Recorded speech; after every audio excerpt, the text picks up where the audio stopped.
Welcome to China in Context from the SOAS China Institute at the University of London. I'm Duncan Hewitt.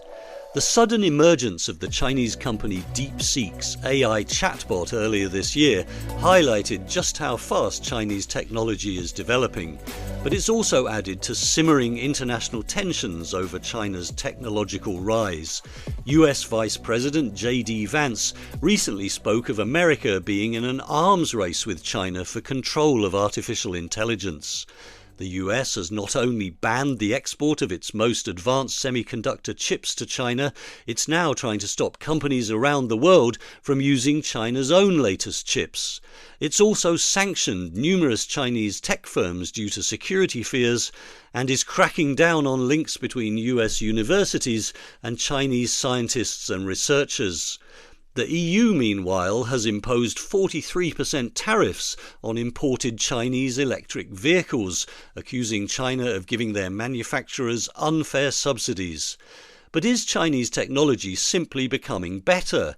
And could China actually win the so-called tech war? To discuss these issues, we're joined by James Kynge, who recently left the Financial Times after almost 3 decades reporting on China, including as China bureau chief and later as global China editor. His 2006 book, China Shakes the World: The Rise of a Hungry Nation, was a groundbreaking study of the global influence of China's rapid economic growth from the early 1990s onwards.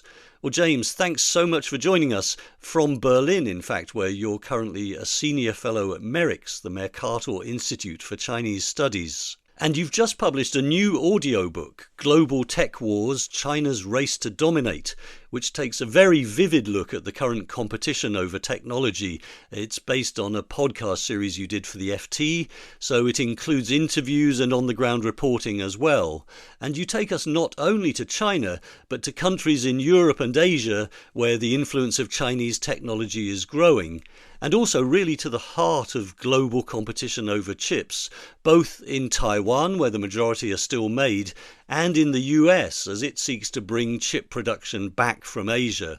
But you start the book in Shenzhen in southern China, which used to be known as the world's factory and famous mainly for its cheap labour, but as you make clear in the book is now more or less China's Silicon Valley.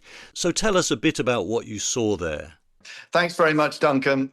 Very kind words. I'm delighted to be here. I was based in Hong Kong from about 2019 until the end of 2021, but that was during the time of COVID. So I'd been to Shenzhen in 2019. And then when we came to do this podcast on how China is climbing the technology ladder and winning the tech race against America, it was obvious that we had to go to Shenzhen. When I got back there, this was about April last year, so April 2024, I was absolutely amazed. The speed at which Chinese technology companies had moved ahead, even since my previous visit in 2019, really did amaze me. We visited about 20 Chinese tech companies, some big names that everybody's heard of, like Huawei and DJI, the drone maker, but also lots of little startups as well. And the story in every company that we visited was effectively the same, that China was making this technology faster, cheaper. And of course, that's an old story. I remember that going way back 25 years ago, visiting Shenzhen. But crucially, this time, the difference was that it was faster, cheaper, and better than the cutting edge of technology available in other parts of the world, including very often the United States. Well, perhaps you could tell us a little bit more about some of the companies that you spoke to and some of the people too, because what you do, I think, in a way, is you also very much humanize this Chinese technological miracle in the sense that it involves a lot of people who see themselves, at least, as really just doing business and not necessarily working for the state or for some wider aim, as is often the perspective from outside China. Yes, I mean, China is a very human place. And when you hit the road in China, when you meet people, it's full of color. actually in the hotel, when we arrived, there was this humanoid robot in the lobby. And so I gave it the task of taking my phone up to my room, and it trundled along. It opened the door of the elevator. It went to the fifth floor just fine. All the time, the humanoid robot was talking to me. And then when we arrived at my correct room number, it said in that robotic language, "Thank you very much. It has been a pleasure serving you. And if you're satisfied, please give me a 5-star review," which I thought was rather, it shows that humanoid robots have learnt chutzpah, so I duly gave it a 5-star review. So that was one. I mean, some of the other things that happened really stunned me. And I think those are also in the areas of robotics. I mean, we went to a robotic arm company called UiBot. We saw these factory robots that effectively have to pick up semiconductor wafers and move them from one part to another. And we were told that some of the biggest semiconductor companies in the world, a lot of them actually foreign companies that have invested in huge factories in China, are all using this type of robot. And the reason is not that these robots are so much cheaper, but because they're so much more reliable. If you've got a person picking up a box of wafers, and each one of these wafers could cost 100,000 renminbi, and if they drop them, then obviously you've lost a lot of money. Or even if they sneeze on the wafers, then you've lost those wafers too. Effectively, the silicon that's been etched with the outlines of the chips that then go to the next stage, which is to be sort of made into a semiconductor chip. And can any other countries make these kind of robots, or were you seeing companies that really were ahead of the competition? Well, the US is definitely making humanoid robots, and there are companies in Europe that are also making these robots. But just to give you an example of what I'm talking about in terms of the faster, cheaper, and better. So the leading Chinese humanoid robot company at the moment is called Unitree, and its most advanced robot is called the G1. And it's basically level pegging with a robot which is produced by Boston Dynamics in the US called Atlas. They can both do very extraordinary things. I mean, the G1, the Chinese robot, can lie flat on its back and then spring to its feet in a single movement. But the big difference is that the Chinese robot costs about 16,000 US dollars to buy. And the cheapest price I could find for the Boston Dynamics Atlas is 140,000 US dollars. So the Chinese robot is about 9 times cheaper. And now China has just started to move into the mass production phase for humanoid robots. And you and I have seen this movie before. When that happens, it means that costs start to come down very precipitously. And soon enough, we're going to be having Chinese robots, humanoid robots walking around our apartments that cost maybe 2,000 US dollars, maybe 5,000 US dollars. But this future is basically assured. That's the type of example I saw over and over again. That takes us to a very key question in a lot of the international debate about China's technological rise, of course, which is whether these lower prices are based largely on what many in the West would describe as unfair subsidies. Well, that is a very big topic. It is certainly the case that there has been a lot of subsidy in many different areas of industry in China. Electric vehicles, that's well documented. Robotics, pretty much every area of technology has benefited from subsidies in different forms. I mean, some of them might be tax breaks, some of them might be direct subsidies, some of them might be, different forms of assistance from the government. I mean, this is part of China's industrial policy, and it really always has been. I mean, I've been reporting on China for more than 35 years. It's been a consistent feature. The difficulty is finding out for each technology how much industrial subsidy has been provided.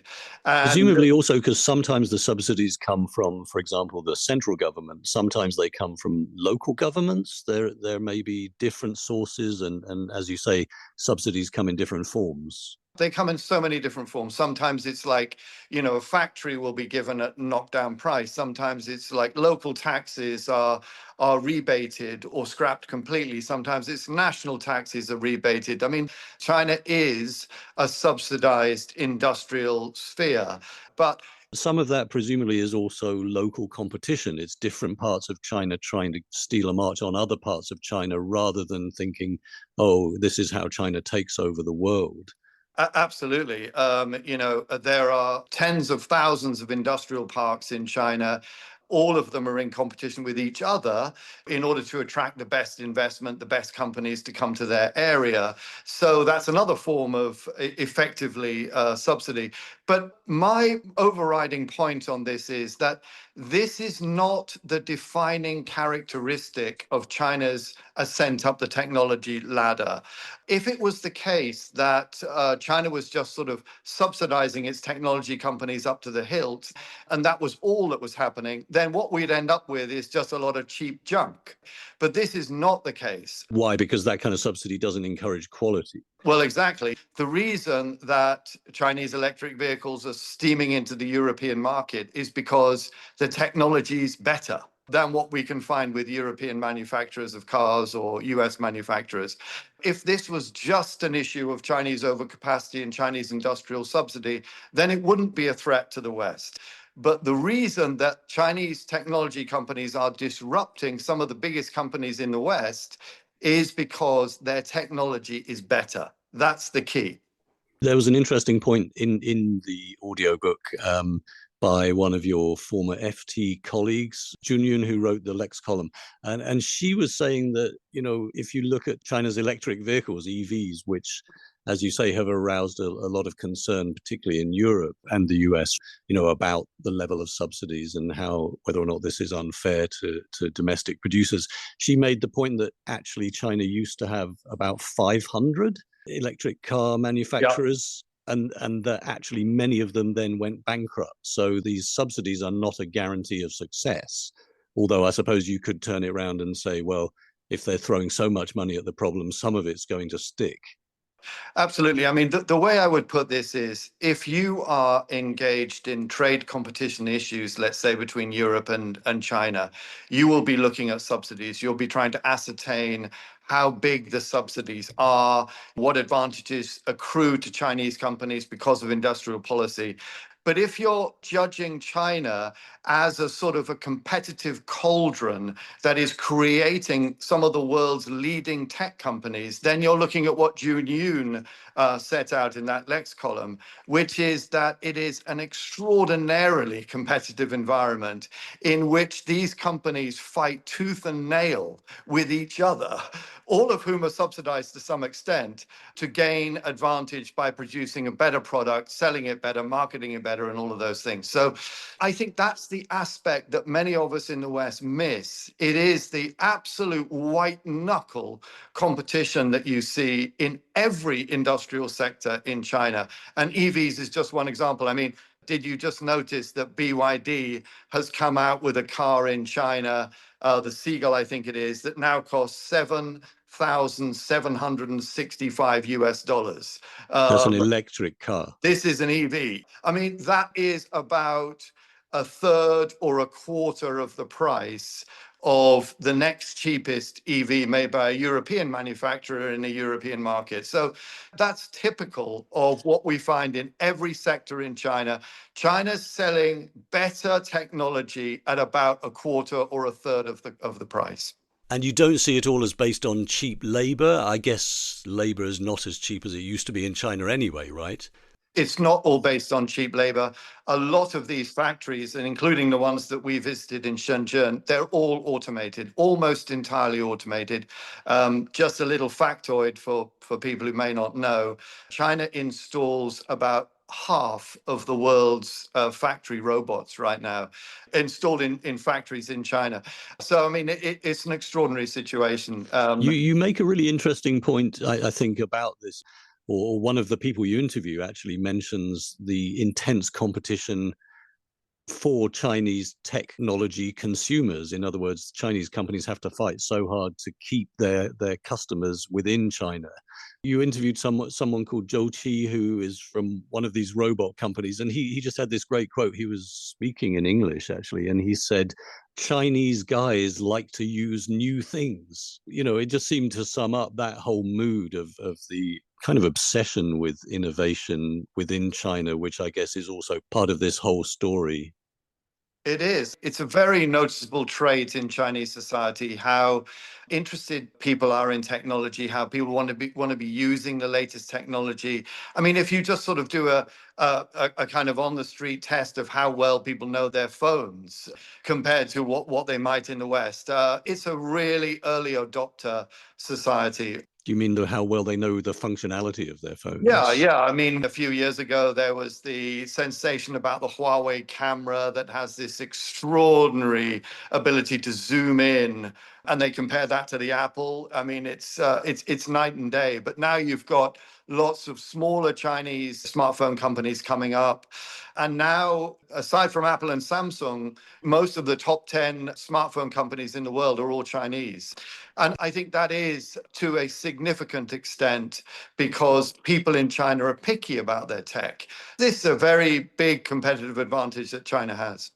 In terms of Chinese mobile manufacturers, actually, you go to Africa in this audiobook, and you particularly spend time in Nigeria, where several Chinese mobile phone brands, which are actually all made by the same company from Shenzhen in southern China, have pretty much cleaned up the market. That in itself seems to be an interesting example of how Chinese technology is spreading. And from the way you describe it, it's very much the story of an individual entrepreneur. This really blew me away, I must say. I had very little expectation that we would find this story in Lagos. But it turns out that in Lagos, a lot of the telecom cable under the ground is laid by Huawei. And then the smartphone market is dominated by a Chinese company called Transon that has brands like Infinix and Techno and other phones like that. And then on those phones, people interact and they live their daily lives effectively through a couple of apps. One of them is called Palm Pay and the other one is called OPay. And they use these apps to go shopping, to go on bus rides, to, message each other. So basically everything in the technology chain, from the cable in the ground to the smartphones in your hand to the apps you're using, is all Chinese. And again, the story of these Transon phones is absolutely extraordinary. Transon has about a 48% market share for smartphones in the entire African continent. And you say they've now also moved into India, Southeast Asia, Latin America, and the company's worth $10 billion, even though I imagine many people in the West have never actually heard of it. Exactly. This is the thing. A lot of what China's doing in technology, especially in the countries of the global south, are not known about, or certainly not widely understood in the West. It really is an extraordinary story. And of course, the phones cost about 1/10 of an iPhone, and the functionality is very similar. And when you go down the streets of Lagos, you can actually find the odd little Apple store there, but the ones that we went into, they weren't selling anything and there weren't any shop assistants there. So, this is Chinese territory when it comes to technology. The spread of Chinese technology has obviously also aroused some concerns in various parts of the world. Another country you go to is Serbia, where you tell this interesting story of how a fugitive Serbian hit-and-run driver fled to China, and the Chinese authorities were able to find him within 3 days, I think, using facial recognition technology, which apparently then inspired Serbia to buy lots of Chinese surveillance technology. And this has actually caused quite a lot of concern among people in Serbia. And now, of course, we have the whole issue with Chinese chips. and the US government announcing it will bring legal action against anyone using the new Huawei Ascend AI chip in their products. And China has hit back saying it will take legal action against anyone who tries to enforce this. So this goes to the core of these great tensions, particularly over cutting-edge AI technology, with J.D. Vance talking of this AI arms race and warning that if the US doesn't keep up, it will be, as he put it, enslaved to Chinese-mediated AI. So what's your perception of these issues based on what you've seen? When it comes to whether or not the West will accept Chinese technology, I think there's no more important question than data and data privacy. So you just mentioned the surveillance cameras in Serbia, surveillance cameras in China, and these are all over Europe now. Chinese companies like Hikvision. It's already very much on the radar of security organizations in, I think, most of the European countries. Some of these companies have been sanctioned by the US. Yeah. Some of them have been sanctioned by the US. Partly, I think, because of their role in surveillance, particularly in Xinjiang. That was a big issue a few years back. Absolutely. A lot of these Chinese surveillance camera companies have been operating in Xinjiang, and there's evidence of that having happened. And I mean, this is a huge human rights issue that I'm sure many of your listeners have heard of. And that's why these Chinese surveillance camera companies have been put on the blacklist in the US in particular. But a lot of these surveillance cameras made by Chinese companies are in Europe as well. They're on the streets in London, in many European cities. And this has now become a live issue in Europe, with security organizations trying to work out what kind of data the Chinese able to exfiltrate from these cameras. Does the data go back to China? How is it used, etc.? This is a huge issue. It's not only an issue with surveillance cameras, it's an issue with almost all types of networked Chinese technology, even things like wind turbines, solar power, EVs. All of these pieces of technology now pretty much collect data. And what happens to that data afterwards, and whether or not it abides by privacy laws within the EU, let's say, or within the UK or within the US, is really a hot topic. I would say this is potentially the biggest source of barriers to the influx of Chinese technology into the West. You know, this is a big debate at the moment. We don't know where this will end up. And from your own experience, do you feel that the Chinese government has that in the forefront of its mind with this technological expansion and the growing influence of Chinese technology around the world? You interview someone from the FBI who talks a lot about Chinese industrial espionage, and you also talk to someone who quotes this concept of civil-military fusion, which is the idea that any Chinese company could be forced to provide not just its technology, but its data as well to the Chinese government or military. And that's obviously a key concern from the US point of view. At the moment, where we are is that Chinese companies are acutely aware that they are being monitored and assessed in terms of the type of data that they're collecting in Western markets, monitored by Western governments concerned about data privacy, but they haven't yet come up with a solution. When I talk to Chinese companies about this, they say, well, we could do a kind of a joint venture data center maybe in your country.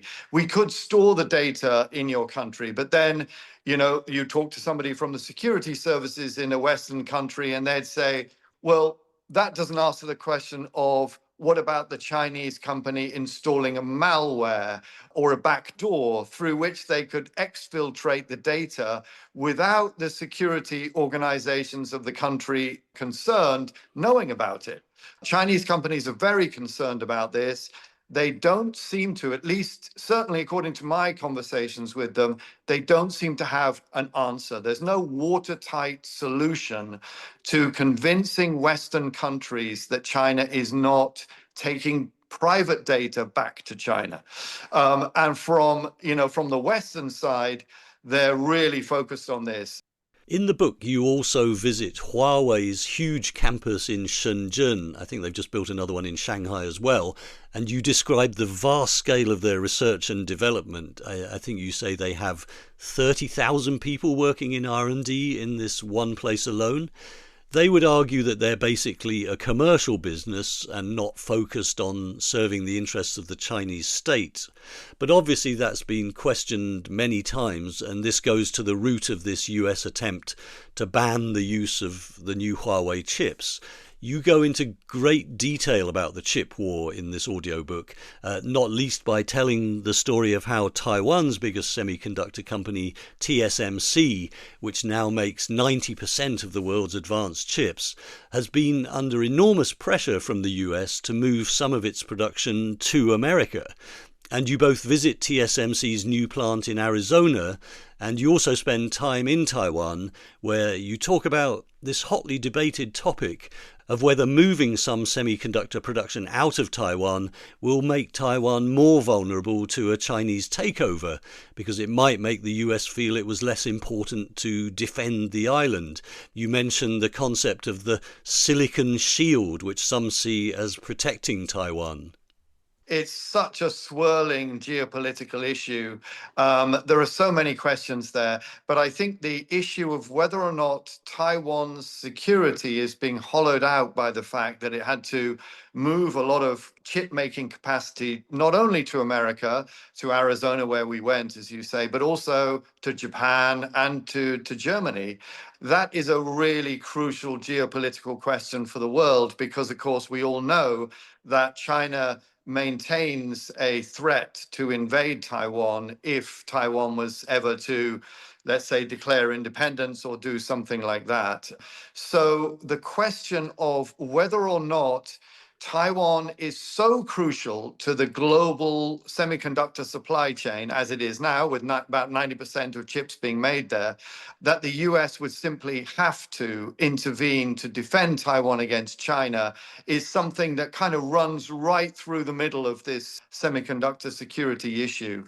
One little insight that I would just provide on that is that somebody we spoke to in Taiwan in the industry, who's very much an expert on this, said that the cost of making a chip in Arizona is significantly higher than the cost of making the same chip in Taiwan.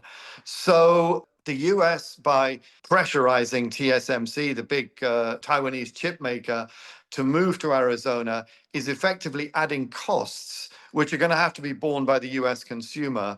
And just to sort of put this in perspective, the chip plant that TSMC is building in the US, or they finished phase one now, is going to cost 65 billion US dollars. It's the biggest single foreign investment ever in US history. So we're not talking about chump change here.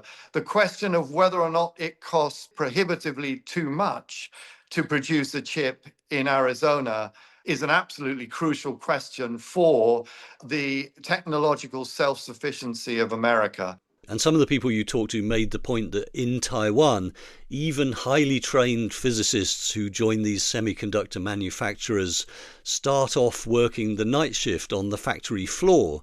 And they were wondering whether high-flying American physics graduates would be willing to do that. Well, I guess we may find out, since you say that the TSMC plant in Arizona and other parts of the US chip industry could need as many as 100,000 staff in the coming years. Absolutely. I mean, all of these problems and issues of technology ultimately all come down to human beings. It was like this in China at the very beginning of the tech rise, in the late 90s, early 2000s. At that point, it was cheap Chinese labor working incredibly hard, helping China up the tech ladder.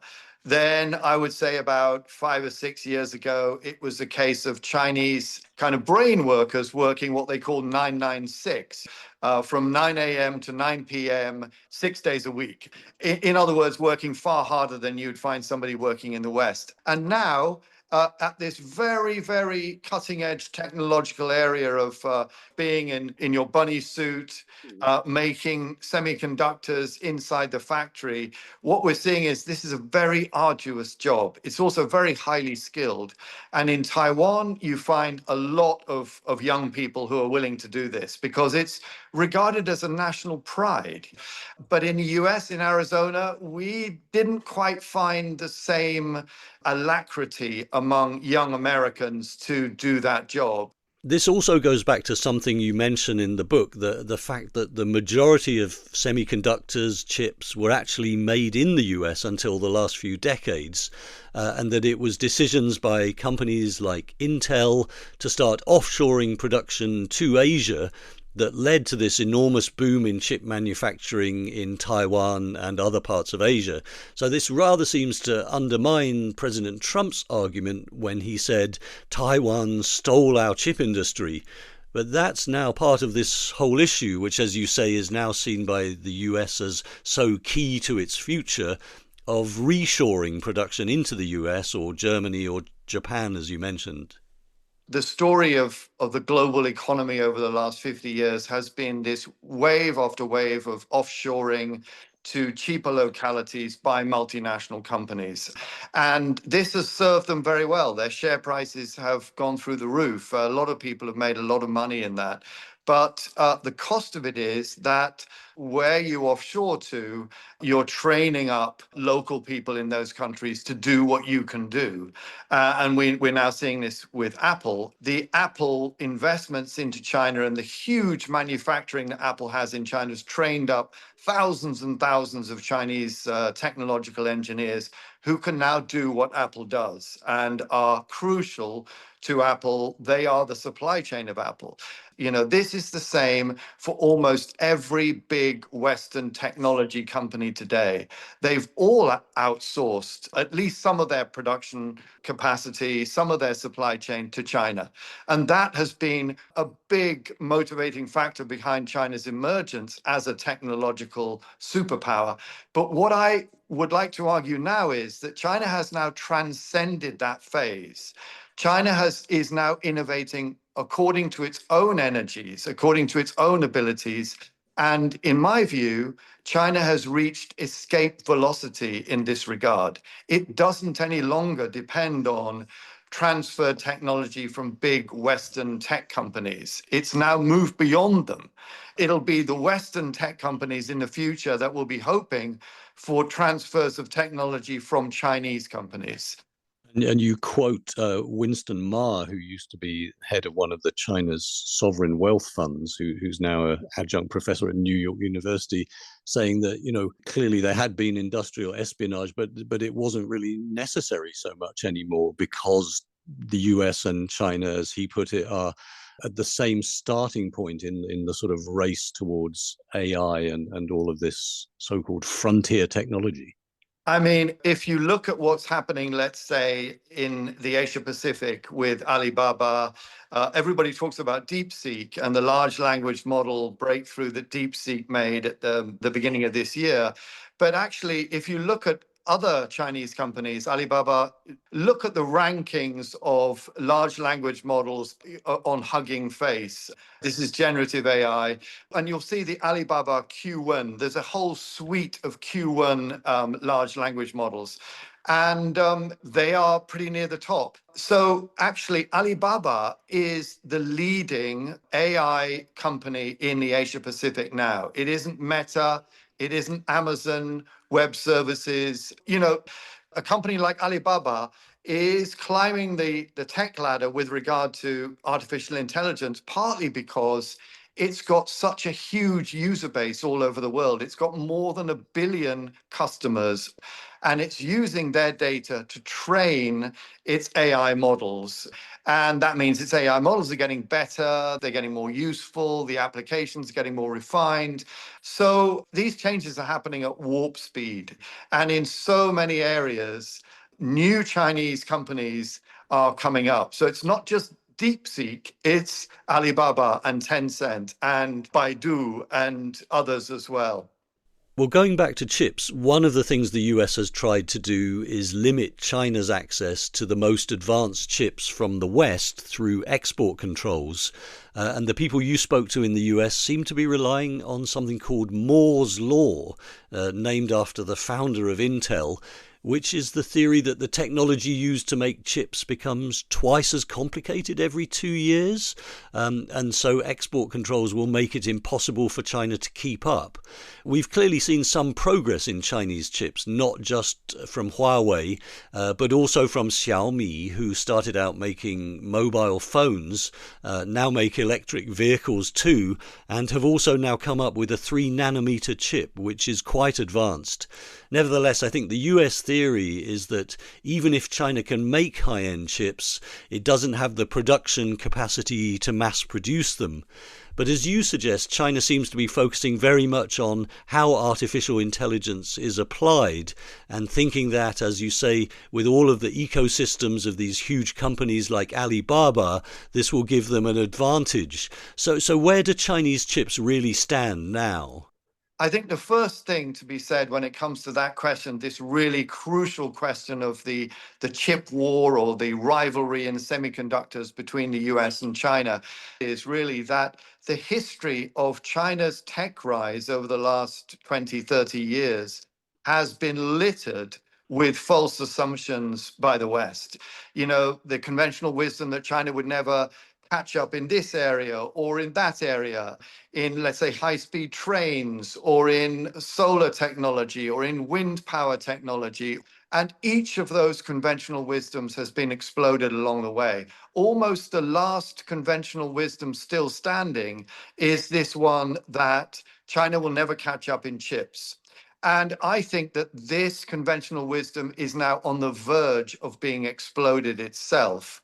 And I would just refer you to what Jensen Huang, the boss of NVIDIA, which is the US's most valuable semiconductor company right now, said this month. First of all, that he doesn't think that China is behind when it comes to artificial intelligence technology.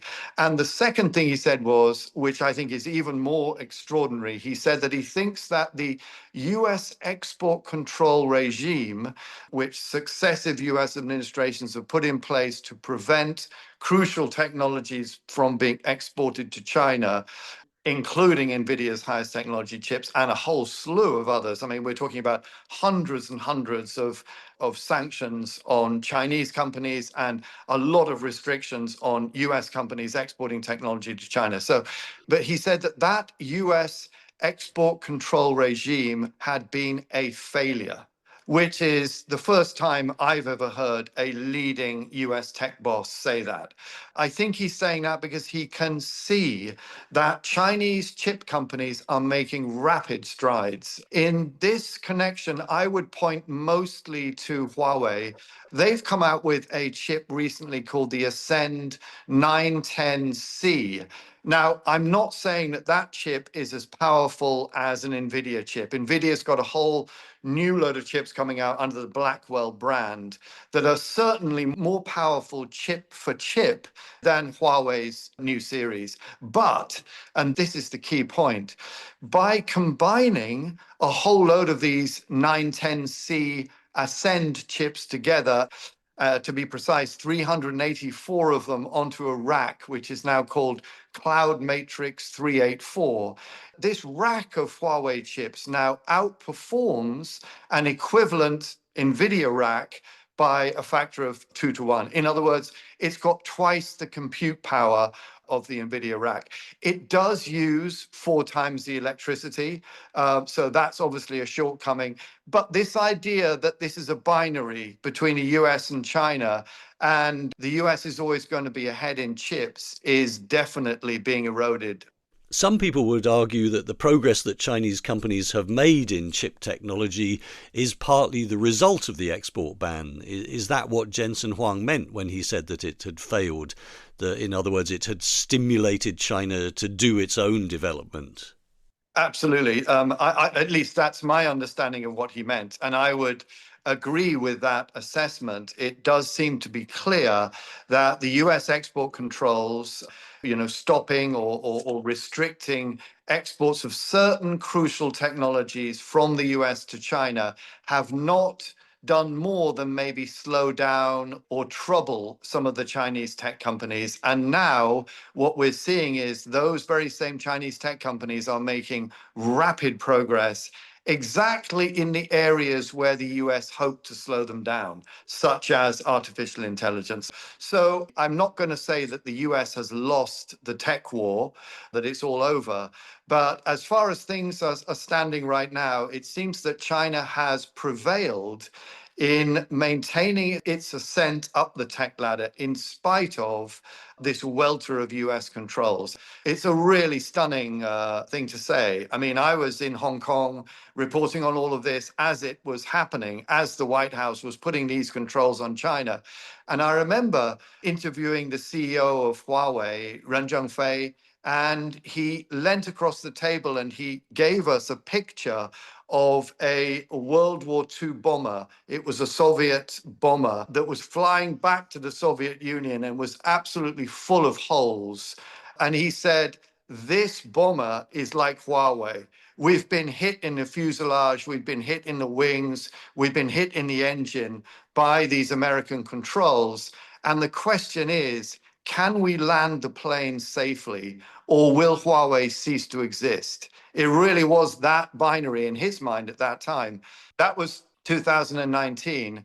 And of course, Huawei has more than survived. Its revenue and profit are now rising sharply. They've got a whole suite of chips. They've got a whole load of different telecoms technology coming up. So it does seem to me that, at least in its most crucial expressions, this tech war between the US and China is going China's way. And do you see that it's inevitable that this will remain basically a confrontational area? Because you also make the point in your conclusion to the audiobook that in a way this is a war between what you call codependents, based on the idea that China and the US still need each other's markets and up to a point still need each other's technology. So, I mean, do you think there's any chance that this could be anything other than hostile competition in the coming years? I tried to get away from using the word Cold War to describe the tech rivalry between the US and China, because I think there is a crucial difference. During the Cold War, the West really didn't depend on the Soviet Union for pretty much anything, and vice versa. But these days, we both depend on each other. And that's why I call it a codependent war over technology. And it's an axiom of a codependent war that when you hit your rival, you're also hitting your partner. In other words, you're creating damage to yourself by attacking your rival. And so this is both a restraining factor on how deep this codependent war can go, but it also, if things get out of control, it also conjures up a horror scenario of basically the West and China tearing each other apart, tearing chunks off each other. I mean, at the moment, what we have in terms of US export controls to China is simply the top layer of the most advanced chips are restricted from being exported to China. But let's say, and this is purely an imaginary scenario, I don't want people to think that I think this is going to happen. But let's say the US really wanted to double down and say, okay, we're actually going to cut off all chip exports to China. That would have an enormous impact, both on China, but also on America's biggest chip companies, because almost all of the biggest chip companies in America depend on China as their largest market. And that's repeated in so many different sectors. I mean, Apple is now becoming a much bigger focus, I think, of the US because of its dependency on China. But Apple's not the only US company that's dependent on China. Look at Tesla. Tesla has a gigafactory. It makes a lot of its cars in China. In so many cases, China is an existential market for the biggest tech companies of the West. So if this trade war was really to ignite and really to become much more binary, you start to get to the logical conclusion, the kind of horror scenario of a codependent war, where in order to damage the other, you're damaging yourself. Well, James Kynge, thank you so much for talking to us on China in Context. I'm sure you'll continue to follow these issues closely in the future, and no doubt so will we. Thank you very much, Duncan. It's been great to chat. And James's audiobook, Global Tech Wars, China's Race to Dominate, is available online from Pushkin Industries and from your usual audiobook platforms. Well, that's all we have time for on this episode. You can find information about SOAS China Institute events and read our blog articles on our website, soas.ac.uk. For now, thanks for listening and goodbye.